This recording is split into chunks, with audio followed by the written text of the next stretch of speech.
Boa tarde, estamos começando o Correspondente Internacional, programa de todas as quintas às 4 da tarde na COTV. Vamos falar sobre alguns temas muito interessantes, né? Queria convidar você aí, que já está assistindo a nossa programação 24 horas, a curtir o nosso vídeo, a comentar à vontade aí no chat para a gente interagir, a compartilhar também nas suas redes sociais, Twitter, Facebook, Instagram, Telegram, e-mail, WhatsApp, grupos, páginas, mensagens privadas aí para seus amigos, compartilhando o link da nossa transmissão, do nosso programa Correspondente Internacional. É um programa único, principalmente nos meios de esquerda, né, aqui no Brasil, com correspondentes em várias partes do mundo. E hoje a gente vai falar com os Estados Unidos e com a Espanha. Começando com a nossa companheira correspondente em Nova York, Adriana Machado, que participa aqui todas as quintas do nosso programa. Boa tarde, Adriana. Tudo bom com você? Boa tarde, Vasco. Boa tarde, companheiros da Casa Operário TV. Prazer estar aqui de volta. Beleza. Adriana, vamos falar então sobre algumas coisas dos Estados Unidos. Acho que a gente já pode falar é, de algumas coisas que ocorreram essa semana aqui, né, aí nos Estados Unidos, governado pelo ser humano mais dócil, carinhoso do mundo, que é o Joe Biden. Pois é, estamos aqui mais uma semana de Joe Biden. Eu queria começar falando que saiu um estudo, eu ouvi o Rui falando hoje de manhã, sobre quem lucrou nessa pandemia. E saiu um estudo aqui que foram 657 bilionários americanos tiveram suas riquezas aumentadas em 1,3 trilhão de dólares desde o começo da pandemia. O Jeff Bezos, da Amazon, teve a sua riqueza pessoal aumentada em 65 bilhões de dólares, o que significa que ele ganhou, desde o começo da pandemia, 7 milhões de dólares por hora. Então, essa é a situação do 1% aqui nos Estados Unidos, da burguesia. E o número de desempregados no país é por volta de 10 milhões. A gente tem um dado aqui de os negros recém-formados no país, tem a taxa de desemprego é 51% dos jovens negros. E a gente está Nossa com Senhora, 30. É, metade a dos taxa. jovens negros está desempregado nos Estados Unidos. Isso. É um dado muito impressionante. E isso dos negros, os jovens brancos é 33%, os hispânicos é 36%. Então, Que também é o muita gente, né? Um desemprego terço. o desemprego está muito alto, as pessoas estão sofrendo sem trabalho, sem poder pagar aluguel. A gente tem nos Estados Unidos 30 bilhões de casos de Covid, mais de 545 mil mortos. Então a gente já passou da marca de 500 mil de mortos aqui. E o nosso amigo Joe Biden acabou de aparecer na televisão falando que todas as escolas têm que abrir, que tudo tem que abrir. Para aqueles que gostam de seguir os científicos, né? Eles mudaram as regras do distanciamento social para poder abrir as escolas. Agora não é mais 2 metros, é 1 metro para crianças pequenas nas escolas.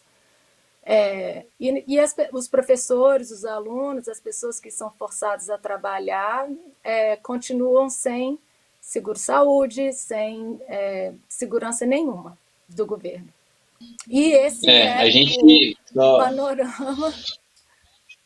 Não, só é curioso, né? Porque qual que é a diferença do Biden para os chamados negacionistas, então, né? Não tem nenhuma diferença para o Donald Trump nesse quesito. Ele está querendo abrir tudo, abrir as escolas, abrir tudo, diminuir o distanciamento social. O Joe Biden, que foi caracterizado aí, a gente não cansa de lembrar, né? Porque parece que o pessoal tenta esconder como o grande salvador da pátria, o inimigo do negacionismo, do fascismo, né? Mas o que ele está fazendo é colocando em prática aquilo que todos falavam que o Donald Trump iria fazer, né? Com relação Isso daí com relação ao coronavírus, né? E muito mais coisa que a gente vai falar ainda. Pois é. Falando desse panorama todo, a gente está colocando esse panorama todo para falar da crise da imigração que está acontecendo agora, né? A imigração já está em crise há muitos anos. E agora os republicanos estão aproveitando a comoção para colocar na notícia como se fosse coisa nova, mas o que está acontecendo é que o Biden está repetindo exatamente o que o Trump fez, ou pior. Por exemplo, dos haitianos, eu tenho os dados aqui. O Biden já deportou mais haitianos em 2 meses do que o Trump deportou no ano passado inteiro, sabendo que eles estão voltando para um país onde eles vão sofrer violência. Foram 1.300 deportados desde fevereiro. Eles deportaram 33 vietnamitas que estavam aqui no país desde os anos 80, fugidos do Vietnã por causa das consequências da guerra do Vietnã nos Estados Unidos. E eles deportaram esses vietnamitas, mesmo o Biden fazendo uma festa toda falando que ia parar as deportações. Então, a crise da imigração, só em fevereiro foram 100 mil pessoas que foram apreendidas na fronteira com o México. Eles têm 15 mil crianças sem os pais.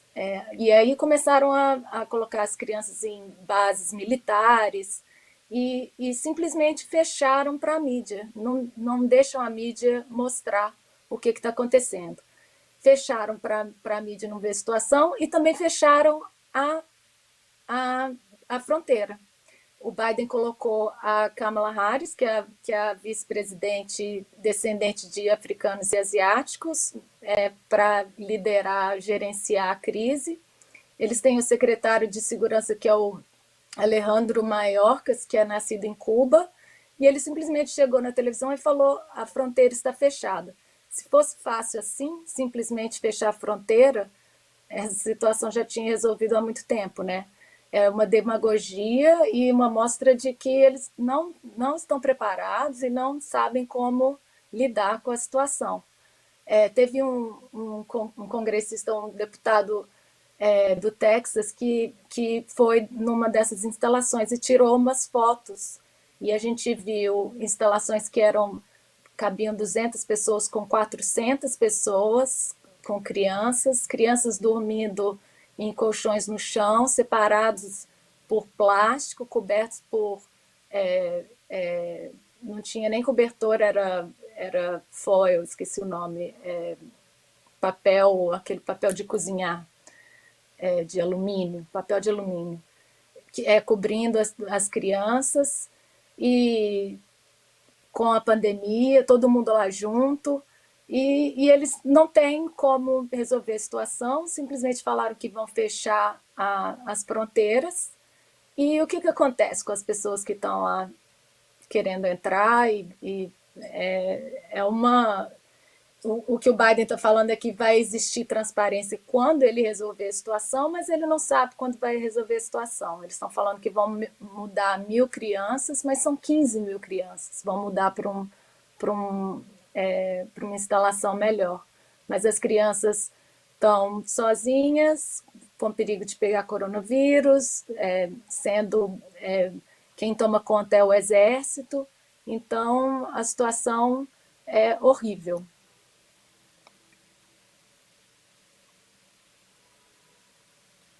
Situação horrível mesmo.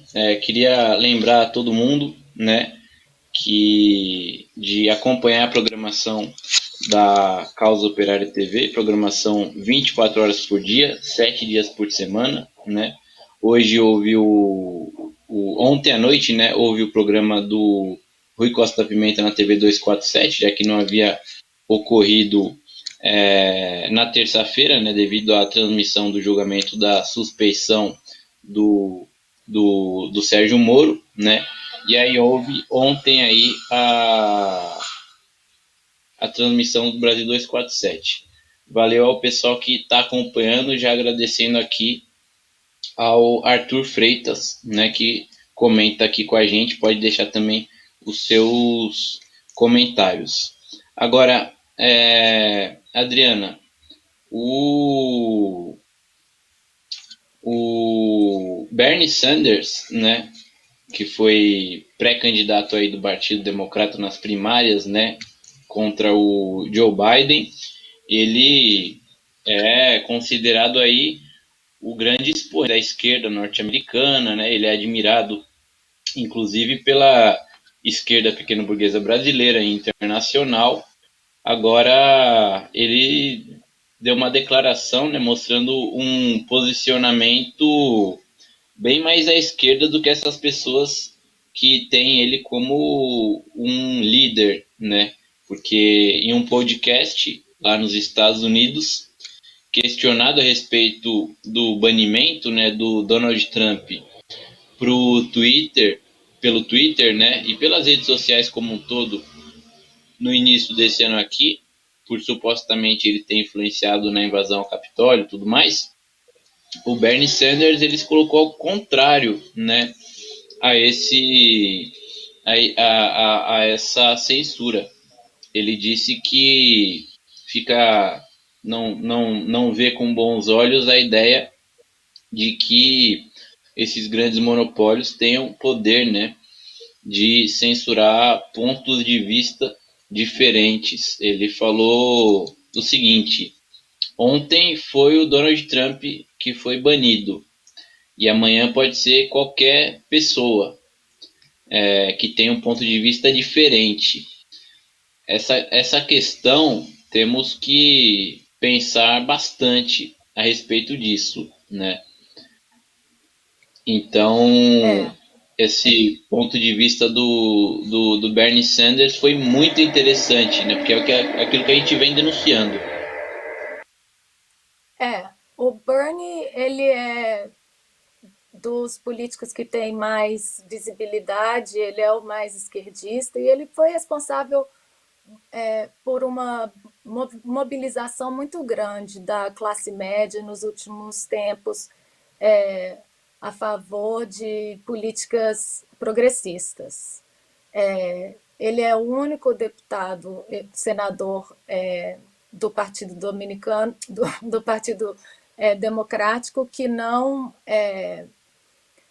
apoia o Guaidó como presidente não assume o Guaidó como presidente da Venezuela, apesar dele não ter uma política muito progressista em relação à Venezuela, pelo menos ele não fala que o Guaidó é o presidente, é o único. E ele foi muito atacado quando ele estava tentando ser candidato, porque ele sempre foi a favor do posse de armas para a população. Então, os democratas, ele é independente por causa disso. Ele tem várias posições que ele diverge dos democratas. E ele que tem lutado muito pela taxação desses grandes empresários, essas grandes corporações que a gente tem falado aqui que estão lucrando tanto com a pandemia. Mas então ele concorda com essa opinião nossa de que o Trump não deve ser censurado no Twitter. Mas é uma questão, ele demorou muito para falar isso, né? Acho que demorou para perguntarem para ele também. Mas é uma questão que agora já está, são vários as contas na internet de esquerda que foram censuradas e isso já está se espalhando. A gente tem um documentário que saiu agora sobre os ativistas do Black Lives Matter lá em Denver que estão sendo julgados, enfrentando aí 40 anos de prisão por organizar manifestações. E o Bernie, ele sabe muito bem que ele falou, além disso do Trump, ele falou que esse problema da imigração ele é um problema que é causado pelos Estados Unidos, muitas vezes, nesses países que têm a instabilidade na América Central, que está tendo esse problema todo de imigração. A gente sabe do golpe de Honduras, o presidente de Honduras agora, o Juan Orlando Hernández, está usando a mão firme lá para impor bloqueio e toque de recolher de noite e reprimindo os protestos e as pessoas passando fome, corrupção, comprando equipamento médico a preço excessivo, através das empresas que são amigas do presidente. Então, esse é o caso em Honduras. Em El Salvador também tem autoritarismo, o presidente lá é mais ou menos um, é um jovem hipster, reformador e autocrata, e também está usando de força militar e policial para reprimir as pessoas, o que e todos esses países com o apoio dos Estados Unidos, né? Lá em El Salvador, na Nicarágua também, que é um dos países mais pobres. Então, o Bernie ele faz essa ligação da imigração, do problema da imigração com o problema do desemprego no país. Então, ele tem apesar dele ser progressista, ele fala que não pode abrir as fronteiras porque tem problema de desemprego no país, então não pode receber muitas pessoas. E o governo Trump ele diminuiu de 100 mil para 30 mil o número de refugiados que o país ia receber. Então, a situação fica muito difícil, porque as pessoas estão nos seus países que sofreram instabilidade por causa da pressão dos Estados Unidos, e eles tentam vir para cá para sobreviver e encontram essa situação. Beleza, valeu aqui. Ao Desta Vez Eu Consigo pelo super sticker, sempre otimista, né? Sempre acreditando. O Desta Vez Eu Consigo. Valeu ao Sou Eu também, que está aqui com a gente. Podem deixar aí os seus comentários, todo mundo que está acompanhando a Causa Operária TV. Adriana, agora ainda a respeito da política externa, né, do Joe Biden, ele está se reunindo com o governo chinês, né? O Joe Biden, o Donald Trump, ele teve uma retórica muito forte contra a China, né? O Joe Biden, ele fica oscilando na retórica, né? Ora uma retórica forte, ora ele faz uma retórica mais conciliadora contra a China. Você está acompanhando também esses encontros aí?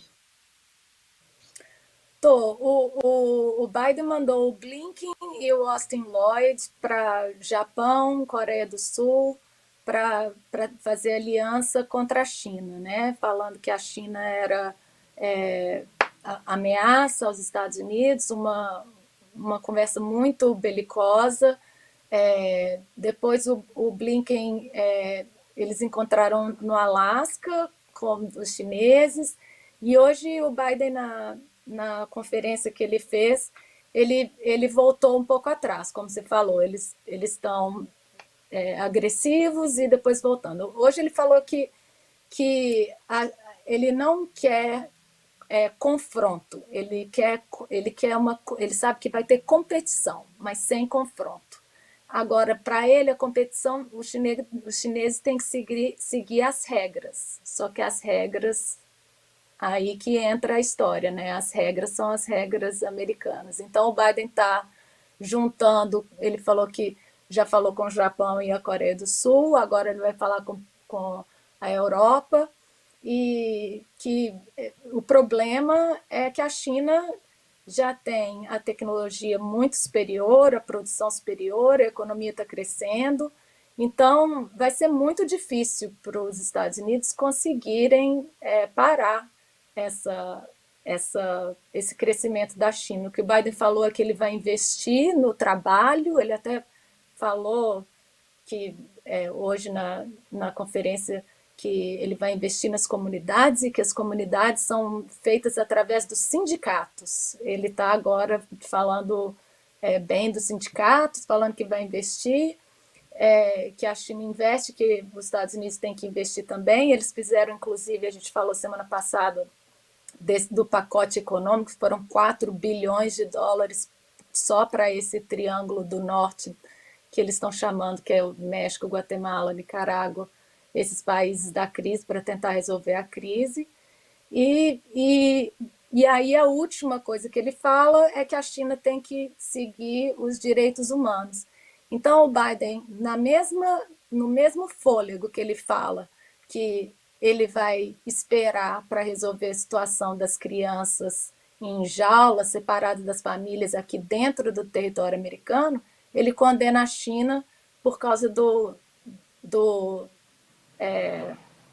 conflito que está tendo lá com os muçulmanos dos uigures.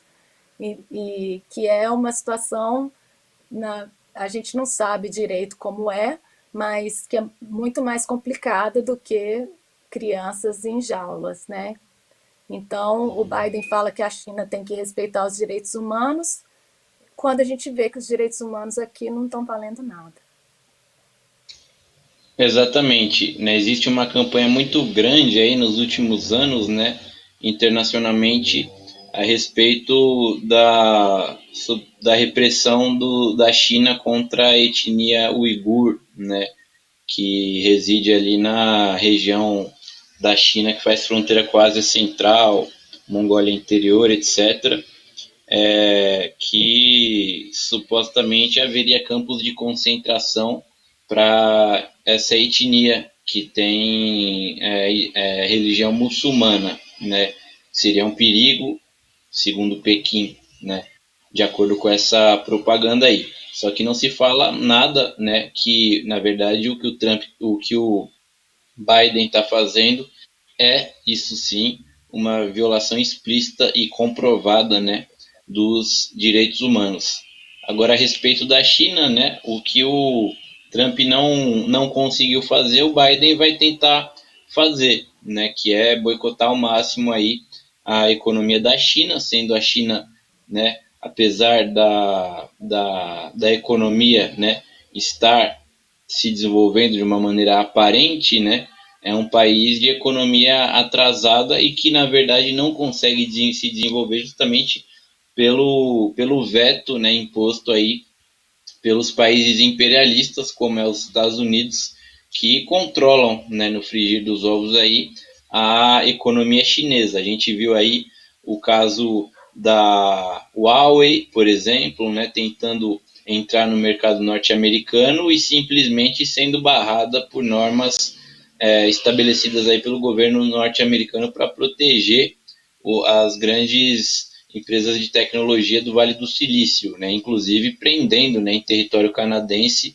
a diretora da Huawei, o que mostra como os monopólios têm poder sobre os governos imperialistas para impedir, né, justamente essa concorrência aí, para impedir que países como a China, como a Rússia, sejam concorrentes econômicos dos grandes monopólios dos países capitalistas. Valeu ao Rudá Morcilo, ao vivo. Pergunta se faz tempo que começou. Faz 25 minutos ao vivo. Maria Ângela Abducci envia aqui um super sticker também. Muito obrigado. E muito obrigado à companheira Adriana Machado, direto de Nova York, por mais um bate-papo muito legal aí, informativo, né, e analítico a respeito do que está acontecendo na política interna e externa dos Estados Unidos. Valeu, Adriana. Obrigada, Vasco. Queria só lembrar que a gente está aqui com o Partido da Causa Operária na América do Norte, na Europa. Temos reuniões, temos atos. Quem quiser se juntar a nós, dia 31 a gente vai às ruas contra a ditadura e pela candidatura do presidente Lula. Obrigada. Valeu, Adriana. Vamos conversar agora com o nosso correspondente na Catalunha, o companheiro Cláudio Martini, direto de Barcelona, que já é noite por ali. Boa noite, companheiro Cláudio. Tudo bom com você? Como é que estão as coisas aí? Estão pegando fogo, literalmente, na Catalunha?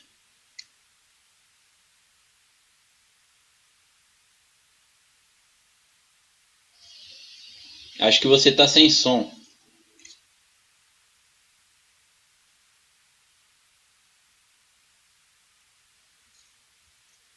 Não, você está sem som, não estamos te ouvindo. Não sei se é problema seu aí ou problema na nossa produção.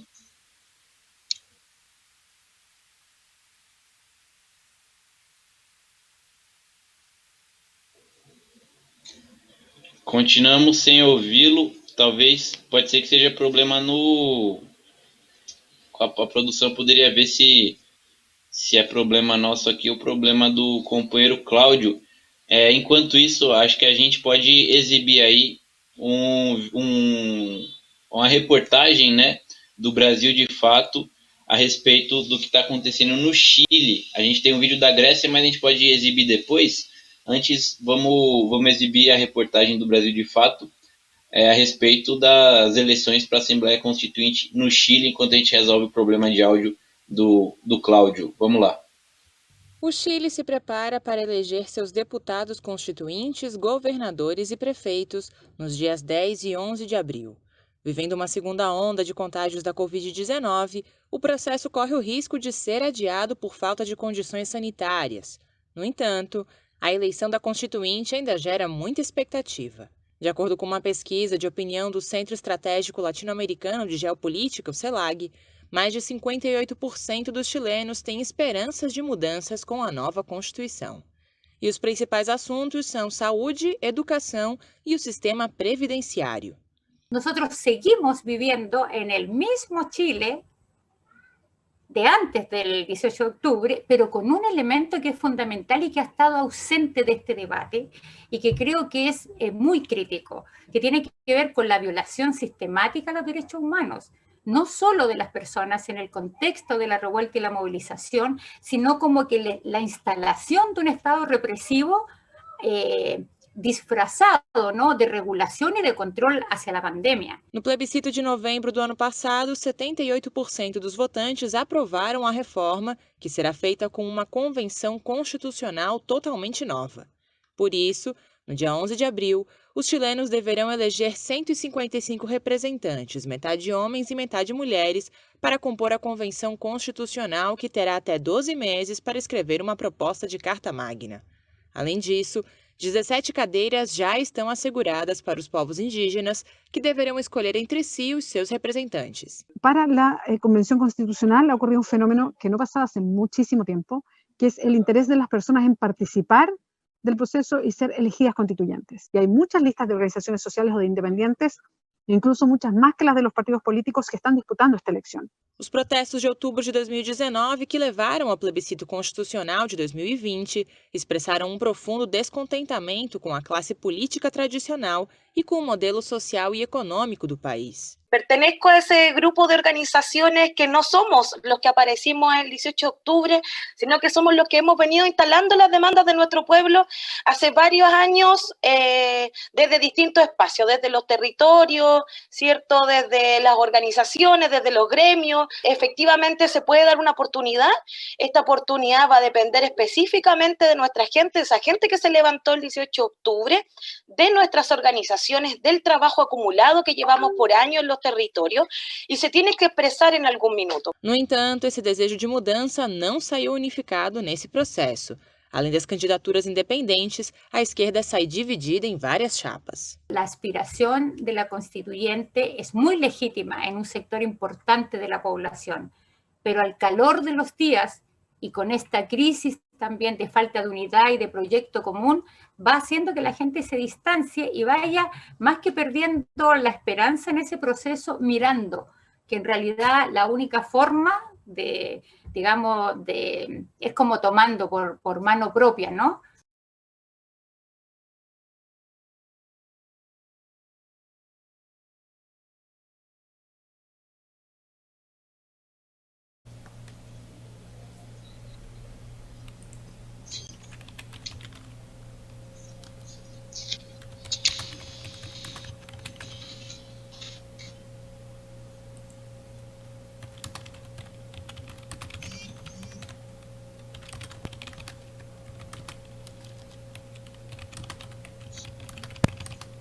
Bom,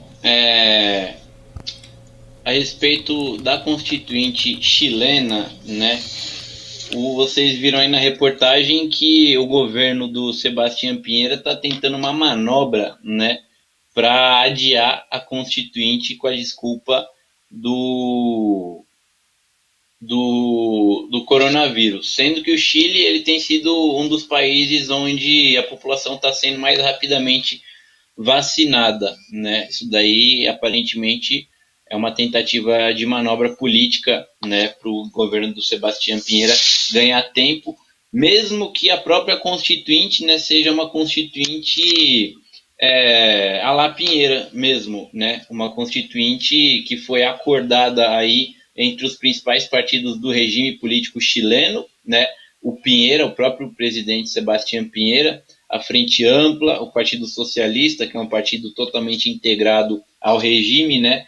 Mesmo a Constituinte sendo uma Constituinte um tanto quanto chapa branca, né? A direita chilena tem medo é justamente da mobilização popular em torno da Constituinte. Falou-se aí em esquerda dividida, né? Fica claro aí que há uma parcela grande aí dos partidos da esquerda chilena, como também dos partidos da esquerda brasileira, é composta aí por oportunistas, né, conciliadores, reformistas, eleitoreiros, né, são partidos desse caráter, né. Nessas mobilizações que vem ocorrendo no Chile desde 2019, né, os trabalhadores e a população explorada em geral vem tentando aí construir novas, né, uma verdadeira alternativa dos trabalhadores, mas isso daí é boicotado, né? Tanto pelo regime do Sebastião Pinheira como pelos partidos de esquerda. Valeu aqui a Elizabeth Novi, que comenta aqui com a gente. Ao vivo envia um super sticker. O Arthur Freitas ele fala: Biden também acusa o governo da Chechênia de manter campo de concentração de LGBT. Isso daí já é uma acusação também tradicional, né, do imperialismo, seja do imperialismo norte-americano, do imperialismo britânico, né, de acusação do Vladimir Putin e do governo da Chechênia, que é aliado do Putin, né, de ter campos de concentração para LGBT, sendo a Chechênia, né, uma região autônoma da Rússia com população majoritariamente muçulmana, né? O próprio presidente, governador da Chechênia, né, é muçulmano, tem uma barbona maior que a minha até, tudo. E ele é um aliado, né, do Vladimir Putin, que entra em contradição com o imperialismo, mas nunca se provou a existência de campos de concentração na Chechênia, né? E, logicamente, novamente, o Biden, né, e os Estados Unidos acusam China, Chechênia, Rússia, né, Coreia do Norte de manterem campos de concentração, sendo que a gente está vendo aí, né, campos de concentração dentro dos próprios Estados Unidos, campos de concentração esses que abrigam crianças, né, crianças. Então, quem é o Biden na fila do pão aí para ficar acusando os outros de violarem os direitos humanos em campos de concentração? A gente ainda está tentando resolver aqui o problema de áudio do Cláudio, nosso correspondente em Barcelona, na Catalunha, né? Enquanto isso, eu queria agradecer também ao Daniel Santana, que comenta aqui com a gente. Vamos ver, produção, então, exibir um vídeo da manifestação de estudantes contra a polícia na Grécia, que ocorreu na semana passada.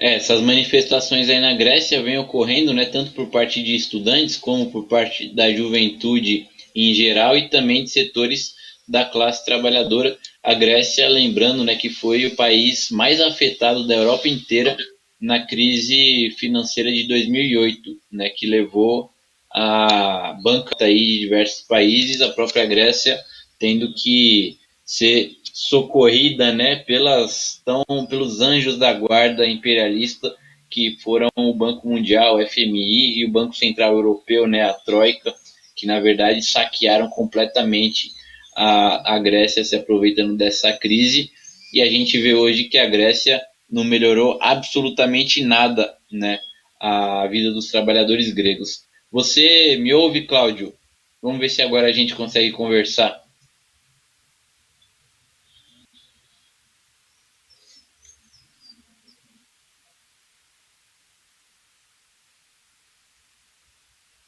Cláudio ainda tá com alguns problemas de conexões, né? Vocês sabem, país de terceiro mundo, como é o caso da Espanha, né? Problema de internet. Internet boa é a internet aqui do Brasil. Dei sorte hoje que não caiu minha internet. Esses outros dias estavam caindo todas aqui em casa. Vamos ver agora, Cláudio. Você consegue me ouvir? Vamos ver se a gente consegue te ouvir.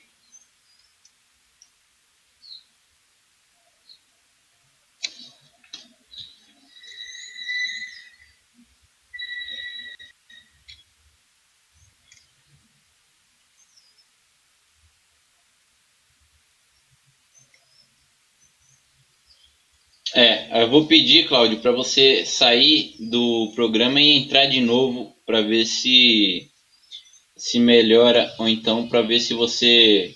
Bom, eu acho que também a gente já.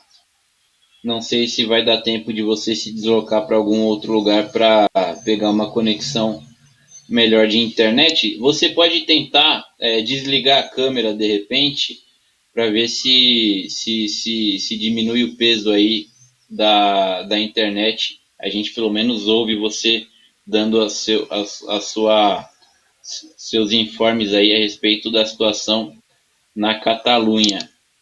Enquanto isso, Daniel Santana ele lembra que os Estados Unidos tiveram campos de concentração para japoneses, né, para prisão e tortura de japoneses durante a Segunda Guerra Mundial, né? Vamos ver, Cláudio, se a gente consegue agora conversar. Pode falar aí. Tudo Beleza, bem, Vasco? estamos Boa tarde ouvindo. para todo mundo aí no Brasil. Beleza, então. Boa tarde, Cláudio. Boa noite aí. Boa tarde, Vasco. Bom, como é que está a situação então na Catalunha? Ainda as manifestações aí contra a prisão do rapper Pablo Hasél, elas estão fortes e como aparentemente a repressão também está muito forte, né? Agora, sábado teve mais uma manifestação, estão fazendo manifestações contínuas, mas teve umas 300 pessoas e a presença da polícia era muito maior, né? Então teve uma presença ostensiva da polícia com helicóptero e fazendo muita pressão, a tropa de choque. E foi uma manifestação mais estranha, né? Depois da última manifestação, que foram 150 pessoas detidas e 7 pessoas ainda estão presas, desde a manifestação anterior, acusadas aí de colocar fogo em um carro da polícia, mas parece que é armação da polícia mesmo. Porque aqui a polícia, Ô, Cláudio. Eles têm o costume... Não, pode terminar. Eles têm o costume de fazer infiltração, né, com polícia secreta na manifestação e inclusive incitar a violência, também fazer esse tipo de armação. Eles mesmos colocam fogo no próprio carro da polícia e depois buscam bodes expiatórios para encarcerar, para o pessoal não sair na rua para se manifestar mesmo, para a população ficar com medo e não ter continuidade a manifestação. Ô Cláudio, agora,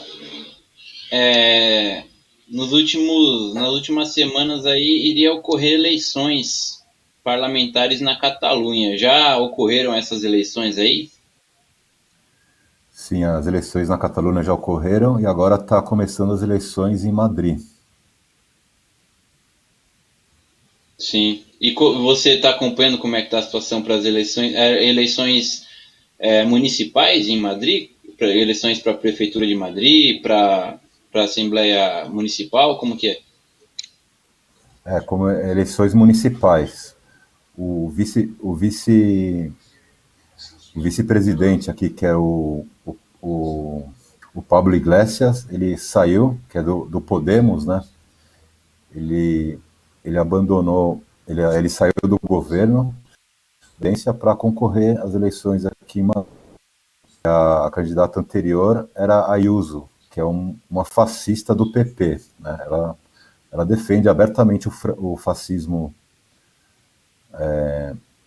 Ela fala, a frase dela é que quem é acusado de fascismo é que está do lado certo da história. Aí estourou uma série de casos de corrupção entre o PP e os cidadãos em Múrcia, e acabou derrubando o governo dela em Madrid. E agora está o Pablo Iglesias, porque o Podemos perdeu muitos votos nas últimas eleições aqui na Catalunha, pela posição dele de apoio ao governo.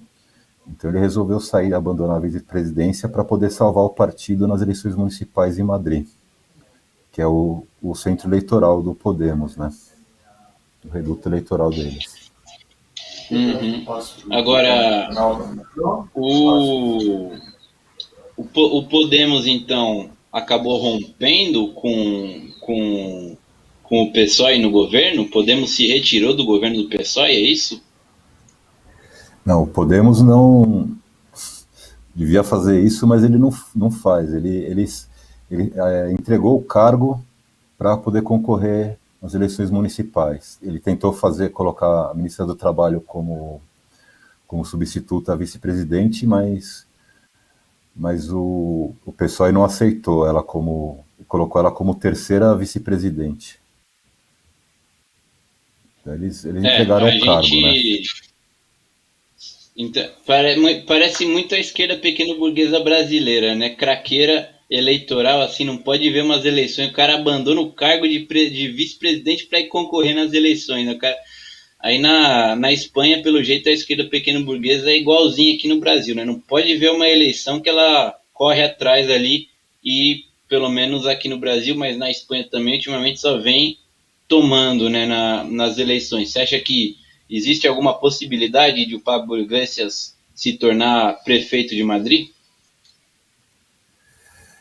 Olha, a Ayuso, pessoalmente, é difícil de falar, porque a Ayuso é muito fascista, né? Então, mas ela tem toda, eles estão muito enrolados também com problema de corrupção, tá? Tá um verdadeiro circo. Ela vai ser, se ela for eleita, ela vai acabar sendo eleita com o apoio do Vox. É um circo mesmo, né? É um circo, parece programa de humor. Agora, não, assim, se a Ayuso, que é do PP, né, ela é uma representante fascista e de extrema-direita do PP que poderia facilmente estar dentro do Vox, né? Ela possivelmente, como você disse, vai receber o apoio do Vox. Isso significa que a direita vai polarizar ali, né? Em um extremo do polo, né? Em um polo extremo, vai estar lá na extrema direita.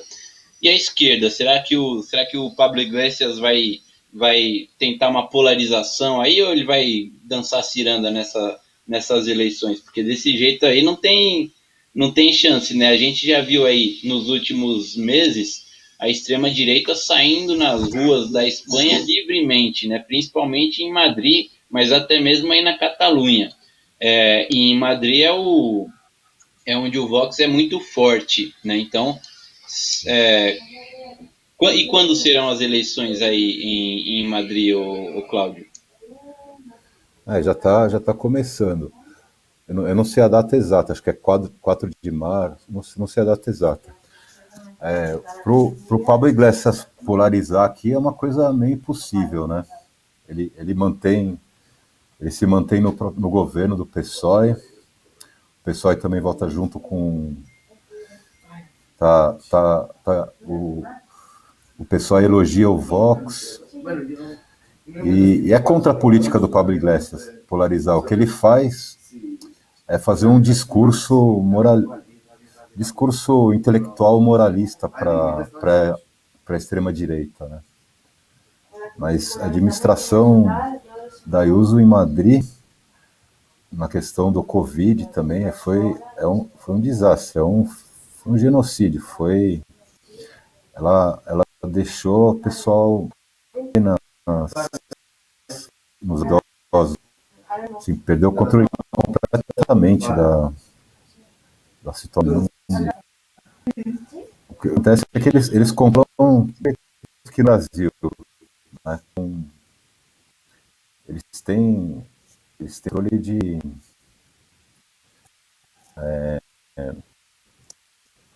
da votação mesmo. Eles têm um forte controle. Agora também está em pleno escândalo da Caixa 2 do PP. Né? Tá indo, o Barcenas está mais...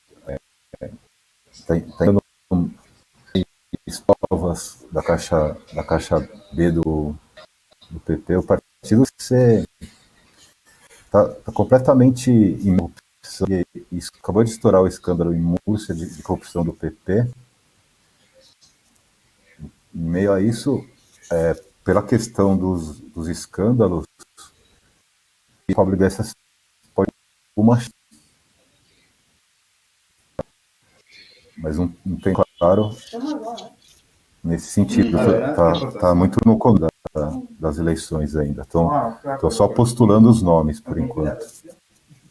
Ô Cláudio, para a gente terminar, queria saber de você como é que tá, porque alguns meses atrás os militares espanhóis da reserva, principalmente, eles estavam colocando as manguinhas de fora ali, também a gente estava vendo já a movimentação até mesmo dos militares da ativa, né? Contra a esquerda, a favor da monarquia, ameaçando o próprio golpe militar. Essa situação, ela diminuiu aí? Ou como é que está essa situação dos militares, já para a gente terminar o programa? Os militares, aquela ação foi uma exceção, porque eles não aparecem na imprensa, né? Agora voltou, eles estão por trás, eles mantêm o poder, mas eles não aparecem. Inclusive o Podemos, no início do partido, ele teve um candidato que era um general de agência do exército. Essa situação aí foi uma exceção. Eu acho que mais para a proteção da monarquia. Eles tiraram a manga de fora para a proteção da monarquia. Como agora já ficou quieto de novo, voltaram no armário.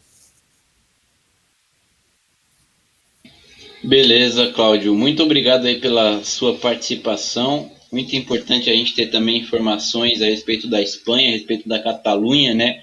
Para a gente poder também saber o que está acontecendo e formar uma análise aí. Valeu mesmo pela sua participação. A gente fica em contato aí. Seja sempre bem-vindo no nosso programa Correspondente Internacional. Valeu, Cláudio. Valeu também a todo mundo aqui Valeu, Cláudio. Valeu aqui a todo mundo que comentou. Boa noite, também. Obrigado. Boa noite, Cláudio. A Carla Silva, ela dá boas notícias aqui, que comitês de luta têm sido formados internacionalmente no Canadá e também na Europa, na Bélgica e na Suíça. Ela faz aqui, lembra que para o pessoal acessar a página no Facebook PCO Europa para acompanhar melhor isso daí. Bom, a gente vai terminando aqui então o Correspondente Internacional. Lembrando para você continuar assistindo a programação da Causa Operária TV, porque agora às 5 da tarde tem o J5. A gente volta na próxima quinta-feira, às 4 da tarde. Tchau, pessoal.